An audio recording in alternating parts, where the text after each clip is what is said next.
আর বাড়ি যাচ্ছি অনেকদিন পর, বাবার সাথে রাগ করে বাড়ি থেকে আসছিলাম। অন্যরকম একটা অনুভূতি, এই প্রথম অনুভব করতে পারছি, খুবই ভালো লাগছে। আমি স্টেশন থেকে ছেড়ে যাওয়া সবগুলি ট্রেন আমরা সঠিক সময় পরিচালনা করতে সম্ভব হয়েছে আজকে। আর এই যাত্রা আমরা কিছু কিছু ট্রেনে অতিরিক্ত বগি সংযোজনের ব্যবস্থা নিয়েছি। আর স্পেশাল ট্রেন যেটা আছে আমাদের চট্টগ্রাম থেকে চাঁদপুর ছাড়বে, এটা 27 তারিখ থেকে আমরা চালাবো। সবার সাথে ঈদ করার আনন্দটা হচ্ছে অসাধারণ। আর বাড়ি যাচ্ছি অনেকদিন পর, বাবার সাথে রাগ করে বাড়ি থেকে আসছিলাম।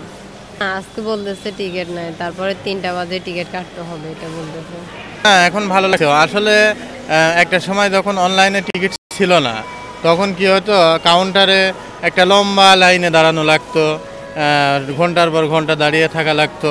আর এখন কি হচ্ছে, ফোনে আপনারা লগ ইন করে, ভোটার আইডি কার্ডের মাধ্যমে লগ ইন করে টিকিট কাটতে পারছি। এটা অনেকটা আরামদায়ক এবং স্বস্তিকর।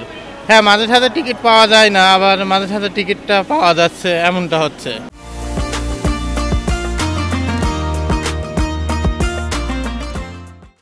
আসলে ট্রেন এমন একটা যানবাহন, এটা আপনার বাস কিংবা অন্যান্য যানবাহন থেকে অনেকটা সুবিধাজনক। যেমনটা আপনার ট্রেনটা যায়, রাস্তায় যানজট থাকলে পারে এখানে তো কোনো সমস্যা নেই। বাসে যেমন ঘন্টার পর ঘন্টা যানজট থাকে, ট্রেনের ক্ষেত্রে সেটা না। আবার ট্রেনে আপনার ভ্রমণটাও নিরাপদ, আরামদায়ক। আমি চট্টগ্রাম বিশ্ববিদ্যালয়ের রসায়ন বিভাগে ফার্স্ট ইয়ারে পড়ি। এই প্রথম বাড়ির বাইরে থেকে বাসায় গিয়ে ঈদ করা হবে।